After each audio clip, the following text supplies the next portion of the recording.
সাবেক মার্কিন প্রেসিডেন্ট ও বর্তমানে রিপাবলিকান দল থেকে প্রেসিডেন্ট প্রার্থী ডোনাল্ড ট্রাম্পের উপর হামলাকারীর নাম থমাস ম্যাথিউ ক্রুকস।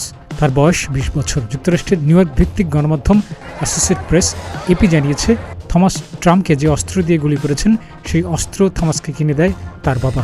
স্থানীয় সময় ১৩ জুলাই যুক্তরাষ্ট্রের পেনসিলভেনিয়া অঙ্গরাজ্যের বাটলারে ট্রাম্পের উপর হামলার ঘটনা ঘটে। ট্রাম্পকে লক্ষ্য করে ৮টি গুলি ছোড়ে ওই হামলাকারী।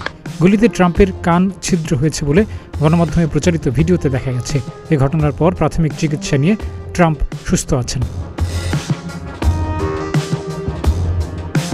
এফবিআই জানায়, হামলাকারী ক্রুকস পেনসিলভেনিয়ার বেথেল পার্ক এলাকার বাসিন্দা।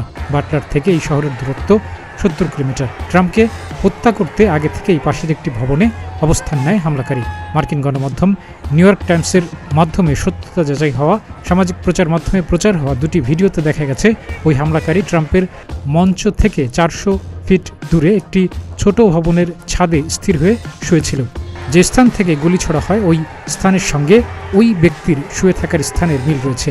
কিছুটা উঁচু থেকে গুলি করেন ওই বন্দুকধারী। ওই ধাপে মোট ৮টি গুলি ছোড়া হয়। প্রথমবার পরপর ৩টি গুলি করা হয়, এরপর পরপর ৫টি গুলি চালানো হয়। বিশ্লেষণে দেখা গেছে, গুলিগুলো করা হয়েছে ট্রাম্পের মাইক্রোফোন থেকে ৩৩০ থেকে ৩৯০ ফিট দূর থেকে। ৮টি গুলির শব্দের মধ্যে কোনো পার্থক্য না থাকায় ধারণা করা হচ্ছে ওই একজনই একটি বন্দুক থেকেই গুলি করেছে। পরে গোয়েন্দা সদস্যদের গুলিতে ওই হামলাকারী নিহত হন। এ ঘটনায় হামলাকারী সহ ২ জন নিহত এবং আরেকজন গুরুতর আহত হয়েছে।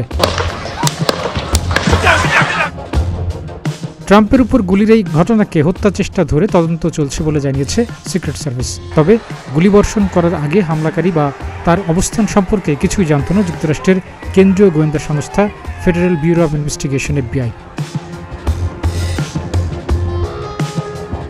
৫ নভেম্বর যুক্তরাষ্ট্রের ৬০তম প্রেসিডেন্ট নির্বাচন। রাজনৈতিক বিশ্লেষকদের ধারণা, নির্বাচনের ৪ মাস আগে এ হামলার ঘটনায় ট্রাম্পের সমর্থন বাড়তে পারে।